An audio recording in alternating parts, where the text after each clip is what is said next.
Hello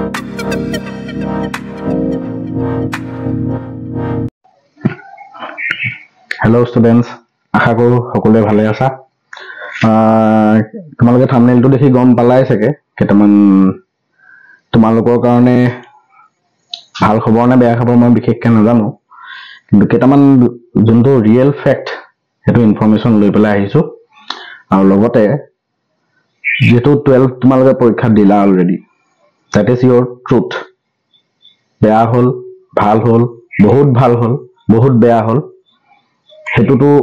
হৈ যোৱা বস্তুটো হৈ গল। এতিয়া 12ৰ পিছত 12 কোনবা এপ্ৰিলত ৰিজাল্ট দিব, এপ্ৰিলৰ শেষলৈ বা মে ফাৰ্ষ্ট উইকত তোমালোকে ৰিজাল্টটো পাবাই ডেফিনেটলি। এটা 12ৰ পিছত তোমালোকে জীৱনটো যাতে ৰিগ্ৰেট কৰিবলগীয়া নহয় তেনেকুৱা ধৰণৰ কিছুমান মই কথা কম। আৰু লগতে মেইন যোনটো কথা আমাৰ স্কুটি স্কিমটো,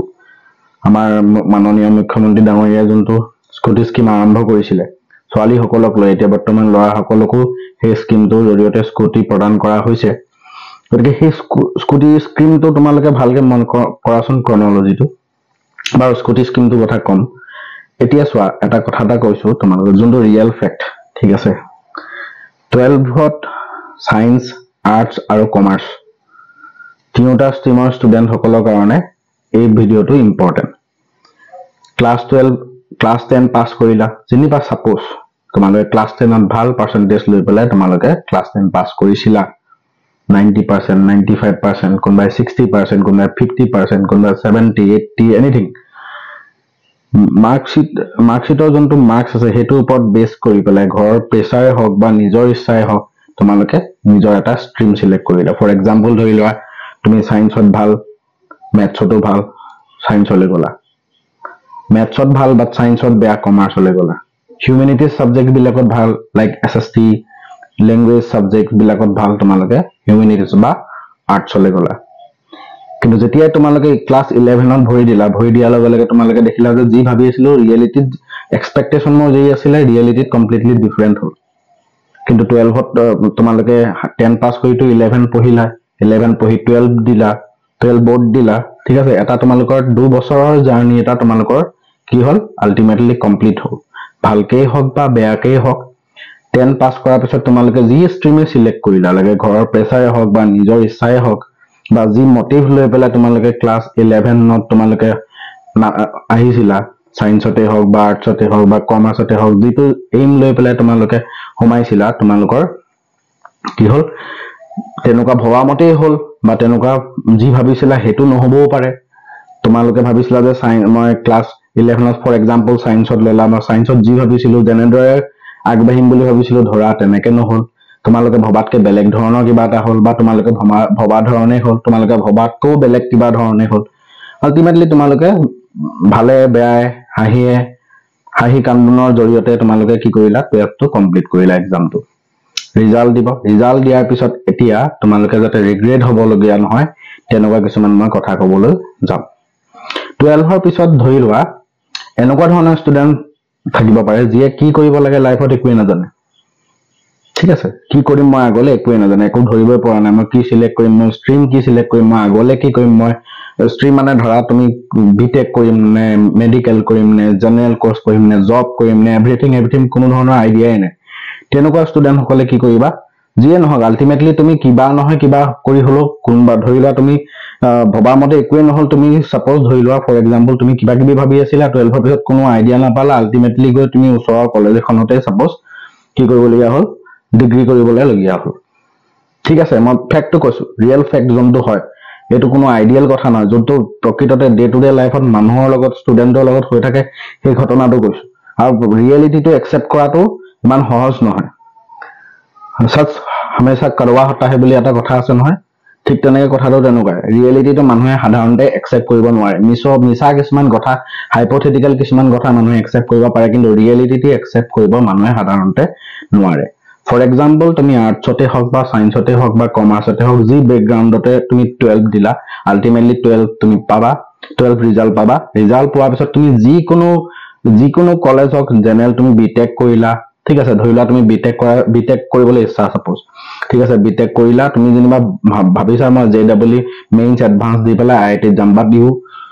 তোমাৰ কি হ'ল তুমি আইআইটিত নাপালা যেনিবা নৰ্মেল এখন গভৰ্ণমেণ্ট কলেজত পালা দ্যাট ইজ ইয়ৰ ৰিয়েলিটি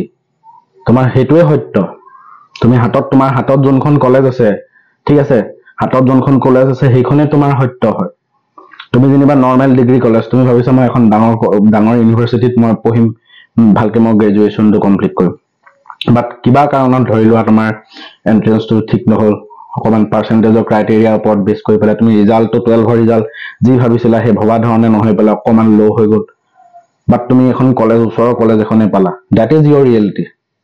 ঠিক আছে তুমি মেডিকেল দিম বুলি ভাবিছিলা নিট ক্ৰেক কৰি এইমছত যাম বুলি ভাবিছিলা বা ভাল গভৰ্ণমেণ্ট মেডিকেল কলেজ এখনত পাম বুলি ভাবিছিলা বাট তোমাৰ নিট কোৱালিফাই নহল বাট তোমাৰ ডক্টৰ পঢ়িবলৈ মন তুমি এখন প্ৰাইভেট কলেজতে এডমিশ্যন ললাগে suppose that is your truth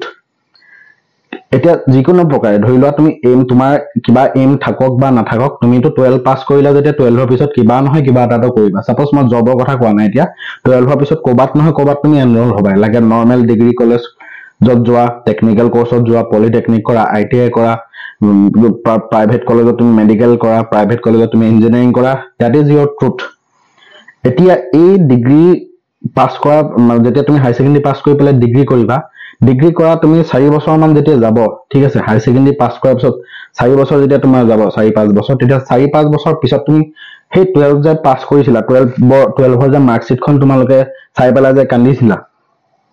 result suppose ভবামতে ৰিজাল্টটো নহল 12ৰ মাৰ্কশিটখন চাই যে তুমি যে কান্দিছিলা সেই 5 বছৰ পিছত তুমি ভাবি পেলাই তুমি মাৰ্কশিটখনৰ কথা ভাবি পেলাই চাবা এ ভগৱান মই কি অদৰকাৰী কথা মই মনটো বেয়া কৰি আছিলো বুজি পাইছানে এতিয়া তোমাৰ 12 যেহেতু তোমালোক বহুত সৰু বাচ্চা হৈ আছা যদি তোমালোকৰ এটা বহুত সৰু কথাতে মাইন্ডটো সেনসিটিভ হৈ যায় হয়নে সৰু ল'ৰা-ছোৱালী তেনেকুৱা টিনেজাৰ্ছৰ বয়সে হৈছে তেনেকুৱা যে সৰু কথাতে মন বেয়া লাগে সৰু কথাতে মন ভাল লাগে সেইটো হৈছে এই এজৰ এটা কি হয় ক্ৰাইটেৰিয়া হয় বুজি পাইছা যেতিয়া তুমি হাই সেকেন্ডাৰী পাছ কৰাৰ পিছত যেতিয়া 5 বছৰ তুমি যাবা সেই 5 বছৰ যোৱাৰ পিছত তুমি যিয়ে কৰা লাগে জব কৰা এনিথিং কিবা কিবি কৰা বা কোৰ্স কৰা জি ডিগ্ৰী কৰা বিটেক কৰা মেডিকেল কৰা 5 বছৰ পিছত যেতিয়া তুমি সেই 5 বছৰ আগৰ এই 12ৰ ষ্টেজটোলে তুমি এবাৰ ভাবি চাবা যে মই কি কৰি আছিলো কি অদৰকাৰী কথাত মই চিন্তা কৰি আছিলো কি অদৰকাৰী কথাত মই মন বেয়া কৰি আছিলো একো ফৰক নপৰে বুজি পালা তোমাৰ 12ত তুমি লাগে 100ৰ ভিতৰত 100 পোৱা 12ত তুমি 60% পোৱা 12ত তুমি যেনিবা 50% পোৱা 12ত 90% পোৱা একো মেটাৰ নকৰে that is the reality in this world বুজি পালা নাই সেই 12ত তুমি যি লৈ মন বেয়া কৰিছিলা সেইটোৱে একো মেটাৰ নকৰে পিছলে যেতিয়া তুমি জব কৰিবলৈ যাবা যেতিয়া তুমি জব ইন্টাৰভিউ দিবা ঠিক আছে যেতিয়া তুমি কিবা এটা ইন্টাৰভিউ পেনেলত বহিবা তোমাৰ 12ৰ মাৰ্কশিট তোমাৰ 12ৰ মাৰ্কশিটখন তুমি 95% পাব পাৰা সেই মাৰ্কশিটখন চাই তোমাক জব নিদিয়ে তোমাৰ পাৰ্সোনালিটি চাই জব দিব সেইটো কাৰণে তুমি যি নৰ্মেল ডিগ্ৰী কোৰ্স কৰা এনি টেকনিক্যাল কোৰ্স কৰা সদায় এই 4টা বছৰ যে তোমালোকৰ ডিগ্ৰীটো থাকিব এই 4টা বছৰ তুমি নিজকে এক্সপ্লোৰ কৰিবলৈ ট্ৰাই কৰিবা এক্সপ্লোৰ কৰা ইন দা সেন্স মানে ধৰি লোৱা ফৰ এক্সাম্পল তুমি ধৰি লোৱা কিবা কোনবা এজন মানুহে যেনিবা ফৰ এক্সাম্পল পেইন্টিং কৰি আছে ঠিক আছে কোনবা এজন মানুহে যেনিবা পেইন্টিং কৰি আছে বা কিবা এক্সিবিশন হল তুমি সেই এক্সিবিশনলৈ যাবা আফটাৰ 12 কৈ আছো দেই 12 টো হল আৰু যি হল বেয়া হল ভাল হল এইবিলাক চিন্তা কৰি লাভ নাই আৰু ৰিজাল্ট পাবা ৰিজাল্ট দিব মাৰ্কশিট লৈ এডমিশন লোৱাগে এতিয়া 12ৰ কথা ভাবিব নালাগে ভাবিবলগীয়া আছিলে যদি সেই আৰম্ভণিতে ভাবিব লাগিছিল এতিয়া 12 দিলা বোৰ্ড দিলা এতিয়া ৰিয়েলিটিটো কোনো অতৰাব নোৱাৰে ঠিক আছে গ'ল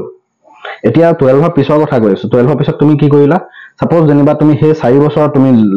যি কোৰ্সে নকৰা সেই 4 বছৰ যেতিয়া তুমি পঢ়িবা পঢ়ুতে প্ৰতিটো দিনকে নিজকে নিজৰ ভিতৰত যোনটো ইন্টাৰনেল স্পিৰিট ঠিক আছে নিজে ভিতৰৰ পৰা তোমাৰ মনে ভিতৰৰ পৰা কি ভাল পায় সেইটো সদায় এক্সপ্লোৰ কৰিবলৈ ট্ৰাই কৰিবা কেনেকে ফৰ এক্সাম্পল ধৰি লোৱা তুমি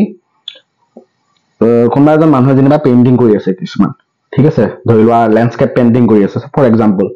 তুমি দেখিবলা বস্তু ভাল দেখিলা এই বস্তুটো ভাল লাগিছে দেখোন কিমান ধুনীয়াকৈ আঁকিছে মনজন তোমাৰ যেনিবা সেই বস্তুটোৰ প্ৰতি এট্ৰেকচন এটা হৈ গ'ল তুমি কি কৰিবা ট্ৰাই কৰি চাবা 2-3 মান ট্ৰাই কৰিলা বলে 2-3 মান ট্ৰাই কৰি পেলাই তোমাৰ এনেকৈ লাগে নহব মোৰ দ্বাৰা নহব তাৰমানে কি কৰিছো বস্তুটো কি কৈছো বুজি পাইছা না তুমি কিবা এটা বস্তু দেখাৰ পিছত তোমাৰ মনত যেতিয়া ক্লিক কৰিব সেই বস্তুটো তুমি সেই বস্তুটোৰ প্ৰতি এট্ৰেকচন হবা হয় না সেই বস্তুটোৰ প্ৰতি তুমি এট্ৰেক্ট হবা আৰু সেই বস্তুটো তুমি নিজে কৰিবলৈ ট্ৰাই কৰিবা যেতিয়া নিজে কৰিবা নিজে কৰাৰ পিছত তুমি গম পাবা যে সেই বস্তুটো মোৰ কাৰণে হয় নে নহয় একচুয়ালি তুমি পেইন্টিং গলা পেইন্টিংটো দেখিলা মই এক্সাম্পল হিচাপে পেইন্টিং কৰা দেখিলা পেইন্টিং ট্ৰাই কৰিলা নাই পেইন্টিং মোৰ দ্বাৰা নহব তো হেতু তোমাৰ মানে তোমাৰ ইন্টাৰনেল স্পিডটো হেতু কোৱা নাই যে পেইন্টিংটো মই একসেপ্ট কৰিম গলা দেখিলা যে এজন লৰাই বৰ ধুনিয়া কি লিখে কবিতা লিখে ঠিক আছে এজন লৰাই খুব ধুনিয়া কবিতা লিখে তেওঁ কবিতাবিলাক পঢ়িলা লৰা হোক বা ছোৱালী হোক তেওঁ ধুনিয়া কবিতা লিখে তো কবিতাটো লিখিলে তোমাৰ নিজৰ মনতো তেনেকুৱা কবিতা লিখাৰ কি আহিলে স্পৃহা এটা জাগিলে তুমি সেই কবিতা নিজে লিখিবলৈ ট্ৰাই কৰিলা কবিতা লিখাৰ পিছত দেখিলা যে নাই মোৰ দ্বাৰা কবিতা ভাল শব্দৰ গাঁথনিবিলাক নহব ঠিক আছে গতিকে তোমাৰ কবিতা তোমাৰ দ্বাৰা নহব গতিকে হেতু তোমাৰ দ্বাৰা নহব মানে কি তোমাৰ অন্তৰে কোৱা নাই বস্তুটো ঠিক আছে ধৰি লোৱা তুমি ফৰ এক্সাম্পল তুমি কি কৰিলা কিবা গেম খেলি ভাল পোৱা ঠিক আছে 12 ৰ পিছত তুমি যেনিবা ধৰি লোৱা পঢ়ি আছা দেখিছা তোমাৰ গেমিংটো মানে কি হয় ভাল এটা তোমাৰ মনে গেমিং খেলাৰ কথাটো খুব কৈ থাকে তোমাৰ মনে খুব গেম খেলাৰ কথা গেমিংটো এক্সপ্লোৰ কৰাৰ কথা ভাবে তোমাৰ মনে যেহেতু ভাবিছে তুমি হেতু এক্সপ্লোৰ কৰিবলৈ ট্ৰাই কৰিবা কাৰণ কেলে যেতিয়া তোমাৰ মনে কব যেতিয়া তোমাৰ পেশনে কব তোমাৰ গেমিংটো এটা পেশন হয় তোমাৰ পেইন্টিং এটা পেশন হয় তোমাৰ সিঙ্গিং এটা পেশন হয় তোমাৰ ডান্সিং হক তোমাৰ মিউজিক্যাল ইনস্ট্ৰুমেন্ট প্লে কৰা এটা ঠিক আছে বুজি পাইছা না মই কি কৈছো তো সেইবিলাক বস্তু তোমাৰ সেই 4 বছৰ যে ডিগ্ৰী পঢ়ি থাকিবা সেই 4টা বছৰ এই 4টা বছৰ সদায় নিজকে এক্সপ্লোৰ কৰিবলৈ ট্ৰাই কৰিবা যদি তুমি কি হয় 4টা বছৰ তুমি এনে মানে তোমাৰ 4টা বছৰ তোমাৰ পঢ়াও নহল তুমি নিজকে এক্সপ্লোৰো নকৰিলা তোমাৰ লাইফটো একোৱে নহব জিৰো হৈ থাকিব পঢ়াটো চোৱা ডিগ্ৰীটো তুমি কৰি আছা ঠিকে আছে ডিগ্ৰীটোৰ লগতে নিজকে এক্সপ্লোৰ কৰিবলৈ ট্ৰাই কৰিবলৈ কৈছো কাৰণ তেতিয়া তুমি নিজে গম পাবা যে মই একচুৱেলি কি বিচাৰো যে মই পেইন্টিং ভাল পাম মই পঢ়ি আছো মই পেইন্টিংটো মোৰ এটা কি হয় মোৰ মনে পেইন্টিং কৰাটো বিচাৰে মই পেইন্টিং ভালকৈ আঁকিব পাৰো ঠিক আছে যে মই কি ভাল পাওঁ মই গেমিং কৰি ভাল পাওঁ ঠিক আছে মোৰ গেমিংত ফিউচাৰ আছে বা মই গেমিং প্লেটফৰ্মটোৰ দ্বাৰা মই এক্সপ্লোৰ কৰিব পাৰো গেমিং প্লেটফৰ্মটো মই এক্সপান্ড কৰিব পাৰো ঠিক আছে তো সদায় সেই নিজৰ মনে যোনটো কয় সেই মনে কৰাটো সদায় এক্সপ্লোৰ কৰিবলৈ ট্ৰাই কৰিবা নহবা এটা বান্ধোনত সোমাই গলে কেতিয়াও ভৱিষ্যত উন্নতি নহয় তাৰ লগে লগে এটলিষ্ট তোমাৰ এই 4টা বছৰ যে ডিগ্ৰী কৰিবা 4টা বছৰ তুমি এটলিষ্ট এনেকুৱাকে তুমি মাৰ্কশিটখন বনাবা যাতে তোমাৰ যিকোনো এটা ইন্টাৰভিউ পেনেলত বহিব পৰা সামৰ্থ্য এটা থাকে 4টা বছৰ ডিগ্ৰী কৰা টেকনিক্যাল কোৰ্স কৰা সদায় নিজে পঢ়াটো থাকিবই পঢ়াটোৰ লগতে সদায় প্ৰতিটো দিনতে প্ৰতিটো মুহূৰ্ততে কাৰণ মই সঁচা কথা কৈছো ৰিয়েল কথা কৈছো যে যেতিয়া তুমি মাৰ্কশিট দিয়াৰ পিছত তুমি যেনিবা বহুত ভাল নম্বৰ পালা বহুত বেয়া নম্বৰ পালা ঠিক আছে কোনবাই ড্ৰপো দিব পাৰা ঠিক আছে ড্ৰপ দি পেলাই আকৌ প্ৰিপাৰেচন কৰিব পাৰা যে তুমি বোলে ড্ৰপ দিবলৈ মন নাই মই সেই মাৰ্কশিটখন লৈ আগবাঢ়ো দুই এদিন তোমালোকৰ কি হ'ব দুই এদিন মন বেয়া লাগিব ঠিক দুই এদিন কান্দিবা যোন যাৰ ৰিজাল্ট বহুত ভাল হয় এই দুই এদিন ফূৰ্তি কৰিবা দুই এদিন জ্বৰ মাৰিব পাৰিবা কিন্তু তাৰ পিছত এমাহ দুমাহৰ পিছত তোমাৰ এই চাৰ্টিফিকেটখনৰ কথা পাহৰিয়ে যাবা আৰু 4-5 বছৰ পিছত এই চাৰ্টিফিকেটখনৰ কিনো কৰি আছিলো মই তেনেকুৱা জানেহে ভাব হ'ব সেইকাৰণে ক্লাছ 12 যি কৰিলা কিন্তু এতিয়া তোমাৰ সেই মেইন জাৰ্নিটো ষ্টাৰ্ট হ'ব এতিয়াহে ঠিক আছে মেইন জাৰ্নিটো এতিয়াহে ষ্টাৰ্ট হ'ব আৰু এই জাৰ্নিটোত সদায় বি কেয়াৰফুল তোমালোকে লাহে লাহে মেচিউৰ্ড হ'বলৈ গৈ আছা সদায় প্ৰতিটো দিনকে নিজে কি বিচৰা নিজৰ মনটোৱে কি ভাল পায় হেতু কৰিবলৈ ট্ৰাই কৰিবা আৰু লগতে চাৰ্টিফিকেটখন এনেকুৱাকে বনাবলৈ ট্ৰাই কৰিবা তুমি পঢ়াটো লাগিব চাৰ্টিফিকেটখন এনেকুৱাকে বনাব লাগিব যাতে তোমাৰ তুমি যোনটো মনে বিচাৰিছিলে হেতু যদি নহয় কেনেবাকে যদি তুমি ধৰি লোৱা ফৰ এক্সাম্পল তোমাৰ পেইন্টিংটো এটা শখ হয় পেইন্টিং কৰি খুব ভাল পোৱা বাট তোমাৰ কি হ'ব সেই ভাল প্লেটফৰ্ম এটা নাপালা কিন্তু তাৰ অল্টাৰনেটিভ হিচাপে তুমি মাৰ্কশিটখন এনেকুৱা ধৰণে বনাব লাগিব যাতে তুমি ইন্টাৰভিউ পেনেল এটাত বহিবগে পাৰা ঠিক আছে ইন্টাৰভিউ পেনেল এটাত বহিবৰ কাৰণে তুমি এলিজিবল হোৱা এনেকুৱা ধৰণে নিজৰ মাৰ্কশিটখনো বনাব লাগিব এতিয়া মেইন কথাটো আহা আমাৰ যেতিয়া স্কুটি স্কিমখন ঘোষণা হৈছিলে স্কুটি স্কিমখন তোমাৰ ঘোষণা হওঁতে প্ৰথমতে কাৰ কাৰণে আছিলে গাৰ্লছ ছোৱালীৰ কাৰণে কি আছিলে 60% আছিলে হয়নে তাৰপিছত 2 বছৰ ছোৱালীক দিলে তেনেকে তাৰপিছত বয়জৰ কাৰণেও আহি গ'ল লৰাৰ কাৰণে আহিলে লৰাক ধৰিলে কিমান 75% আৰু ছোৱালীক ধৰিলে কিমান 60% হয়নে এই বছৰ আকৌ কি কৰিছে নতুন ক্ৰাইটেৰিয়া এটা উলিয়ালে বয়জ আৰু গাৰ্লছ কি কৰিলে 80% কৰি দিলে দেখিছানে কেনেকুৱা ধৰণৰ এটা টেকনলজি কেনেকুৱা ধৰণৰ এটা টেকনিক্যাল খটাই আছে ইয়াত তোমালোকে মন কৰিছানে নাই কৰা মই নাজানো যে ঘোষণাটো কিয় কৰিলে তাৰ মেইন কাৰণটো মই বিশেষকৈ ক'বলৈ নাযাওঁ ইমান ভিতৰুৱা কথা, কাৰণ কেলে চোৱা ভালকে মন কৰাচোন, ছোৱালীখিনিৰ কাৰণে 60% আছিলে, ঠিক আছে মানি লৈছো ছোৱালীৰ কাৰণে, কাৰণ প্ৰজ্ঞা ভাৰতী যোনটো স্কিম হয়, ঠিক আছে, প্ৰজ্ঞা ভাৰতী স্কিমৰ আণ্ডাৰত যোনটো তোমালোকে স্কুটি পোৱা বাণীকান্ত কাকতি বঁটা, সেই বঁটাটোৰ আণ্ডাৰত এই স্কুটি স্কিমটো আছে, ঠিক আছে। তো প্ৰথমতে ছোৱালীক দিলে বাৰু কোনো ক'বলগীয়া কথা নাই, বয়জক এইটো অকমান মানি ল'ব পাৰি যে বয়জ 75%, গাৰ্লছ 60%, কিবা এটা কি ডিছক্ৰিমিনেশ্যন কৰিলে নাজানো, ল'ৰা ছোৱালীটো আজিৰ দিনত সমান হয়, কিন্তু কেলে এইটো কৰিছে মই নাজানো, কিন্তু এতিয়া কি কৰিলে বয়জ আৰু গাৰ্লছ চবৰে 80% লাগিব বুলি কৈ দিলে। এতিয়া অহাবাৰলৈ কি হ'ব পাৰে, অহাবাৰলৈ ধৰি লোৱা ফৰ এক্সাম্পল যে বয়জ আৰু গাৰ্লছ যেনিবা এই বছৰ 2025ৰ কাৰণে এই ক্ৰাইটেৰিয়াটো ৰাখিলে, নেক্সট বছৰ যেনিবা চাপোজ ধৰি লোৱা বয়জ আৰু গাৰ্লছ 90% পালে, বোলে বয়জ আৰু গাৰ্লছৰ বোলে 90% পালে, ক'বতো নোৱাৰি, দেখিছা নাই তুমি ভাবিছিলা জানো, তুমি নিজে কোৱাচোন, তুমি ভাবিছিলা জানো যে 60%ৰ পৰা গৈ মেলি ঘপকে 80%, এতিয়া 80% কিমানে পাব, চবেইতো পাব নোৱাৰে। এনেকুৱা ধৰণৰ কি হয় ফেমিলি থাকিব যে যাৰ ঘৰত এখন চাইকেল কিনিব দিব পৰাও মাক দেউতাকৰ সমৰ্থ নাথাকিব পাৰে, তেনেকুৱা এগৰাকী ষ্টুডেণ্ট, ল'ৰাই হওক বা ছোৱালীয়ে হওক, কি হয় আশা কৰে যে গভৰ্ণমেণ্টৰ পৰা মই স্কুটিখন পাম, মোৰ কলেজলৈ অহা যোৱাত সুবিধা হ'ব, দেউতাৰ বা মাৰ বগা দুটা কৰিবলৈ সুবিধা হ'ব, হয়নে নহয়? প্ৰেক্টিকেল ঘটনাটো কৈছো, ঠিক আছে, সেইটো মানিব লাগিব চবেই। ঘৰৰ মানুহৰ ঘৰৰ মা দেউতাৰ সুবিধা হওক, মোৰ কলেজলৈ অহা যোৱা কৰিবলৈ সুবিধা হওক, ঘৰৰ পৰা চাইকেলখন কিনি দিব পৰা সামৰ্থ্য নাথাকে, এনেকুৱা ধৰণৰ ফেমিলি আছে, তেওঁলোকে এই ফ্ৰীকে তেওঁলোকে সেই স্কুটিখন পাইছে। কিন্তু চোৱাচোন তুমি 80% কিমান ল'ৰা ছোৱালী পাব, এনেকুৱা চোৱা 80% বহুত চোকা ল'ৰা ছোৱালীও 80% নাপাবও পাৰে, ৰিজাল্ট হয়, ৰিজাল্টটো কেতিয়া 19-20 হৈ যায় কোনো গম নাপায়। বহুত চোকা ল'ৰা ছোৱালী এটাও কিবা কাৰণত ধৰি লোৱা 80% নাপালে 79.5% পাই গ'ল, কিমান মনটো বেয়া লাগিব তুমি নিজে ভাবাচোন। তাৰপিছত যদি চাপোজ অহাবাৰ বোলে 80%টো এইবাৰ বহুত ল'ৰা ছোৱালীয়ে পাই গ'ল, চাপোজ ফৰ এক্সাম্পল অহা বছৰলৈ 90% কৰি দিলে, 90% কেইটাই পায়, হয় নহয়? 80%নো কেইটা পায়, 90%নো কেইটা পাব, বুজি পাইছে নাই? তাৰপিছত লাহে লাহে বোলে 90%ত বোলে ল'ৰা ছোৱালী নাইকিয়া হৈ থাকিলে, তেনেকে গৈ মেলি লাষ্টত বোলে 95% কৰি দিলে, নাইকিয়াই হৈ যাব আল্টিমেটলি। এনেকে কৰি এসময়ত স্কুটি স্কিমটো বন্ধই হৈ যাব। তো সেইটো মই জনাত অসমত কিবা এটা মাৰ্জিনেল ৰেঞ্জ এটা ৰাখি পেলাই স্কুটি বিতৰণটো কণ্টিনিউ কৰিব লাগে। এতিয়াতো বাৰু বন্ধ হোৱা নাই, কাৰণ এই বছৰটো 80% এপ্লাই পৰ্টেলটো খোলে খাব এইকেইদিনৰ ভিতৰতে, ঠিক আছে। তো 80%লৈকে কৰিলে বাৰু, বঢ়াই 60 পৰা বাঢ়ি 80% পালেগে, আৰু কিমান বঢ়াই ক'ব নোৱাৰি। এনেকেতো বাঢ়ি গৈ গ'লে তোমাৰ 95% কেইটা নাপায় নহয়, বুজি পাইছে নাই? চ' গতিকে ক'ব নোৱাৰি, শেষত গৈ স্কুটি স্কিমটো বন্ধ হৈ যাবলৈও আছে আৰু 1-2 বছৰৰ পিছত। তো গতিকে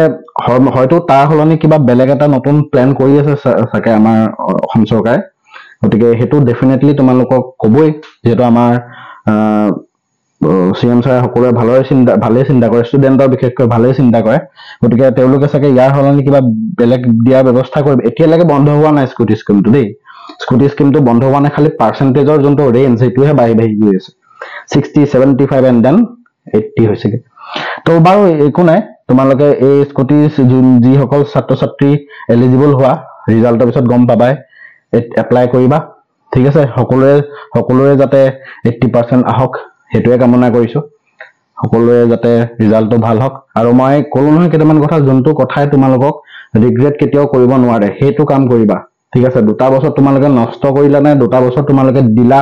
মই নাজানো, সেইটো তোমালোকৰ কথা। হয়তো 2টা বছৰ তোমালোকে সম্পূৰ্ণভাৱে নিজকে সেই কোৰ্চটোৰ প্ৰতি, ধৰি লোৱা তোমাৰ চায়েন্স ফৰ এক্সাম্পল, তুমি ক্লাছ 10 বা সৰুৰ পৰাই ভাবি আছিলে যে মই চায়েন্স পঢ়িম আৰু মই ভাল ৰিজাল্ট কৰিম, ঠিক আছে। সম্ভৱ তেওঁলোকে সেই যোনটো এইম লৈছিলে সেই এইমটোত সম্পূৰ্ণৰূপে সফল হ'বও পাৰিছে চাপোজ, ঠিক আছে। আৰু লগতে ধৰি লোৱা কিবা ফেমিলি প্ৰেছাৰ হওক বা যিকোনো কাৰণতে হওক, চায়েন্স ললা বা আৰ্টছ ললা বা কমাৰ্চ ললা, যিয়ে নহওক, যিকোনো বেকগ্ৰাউণ্ডতে তোমালোকে সোমালা, আল্টিমেটলি তোমালোকেতো 12 দিলা, কমপ্লিট হ'ল। এতিয়া 12ৰ পিছৰ কথাটো কৈছো, 12ৰ পিছত যাতে ৰিগ্ৰেট হ'ব, 12টো হৈ গ'ল, 12ৰ ৰিজাল্ট কোনো কাম নাই, মেটাৰ নকৰে, 5 বছৰ পিছত তুমি নিজেই ফিল কৰিবা, ঠিক আছে। 12ৰ পিছত 12ৰ মাৰ্কশ্বিটখনে যে একো কামত নিদিয়ে তুমি যেতিয়া ক'ত গম পাবা তুমি গম পাবা সেই 4 বছৰমানৰ পিছত 4-5 বছৰমানৰ পিছত তুমি যেতিয়া সেই এই অৱস্থাটোলৈ তুমি ঘূৰি চাবা যেতিয়া মাৰ্কশ্বিটখনলৈ 12ৰ মাৰ্কশ্বিটখনলৈ যেতিয়া ঘূৰি চাবা তেতিয়া গম পাবা এই ৰাম কি অদৰকাৰী কথাত মই চিন্তা কৰি আছিলো ঠিক আছে সদায় নিজকে এক্সপ্লোৰ কৰিবলৈ ট্ৰাই কৰা যি ক্ষেত্ৰতে তুমি গেমিং জানা পেইন্টিং জানা সিংগিং জানা ডান্সিং জানা ঠিক আছে নিজকে সদায় নিজৰ এক্টিভিটি নিজৰ ইন্টাৰনেল তোমাৰ মনে যোনটো বস্তু শান্তি পায় সেইটো কৰিবলৈ ট্ৰাই কৰিবা আৰু লগতে পঢ়া শুনাটো বজাই ৰাখিবা যাতে তোমাৰ এই কামটো যদিও নহয় তুমি যাতে ভালকে এটা চাকৰিত বহিব পাৰা চাকৰি ইন্টাৰভিউ এটাত বহিব পাৰা নিজৰ সামৰ্থ্য এটা গোটাই ল'ব পাৰা সকলোৰে ভাল হওক সকলোৰে ভালেই বিচাৰো ঠিক আছে জয় অসম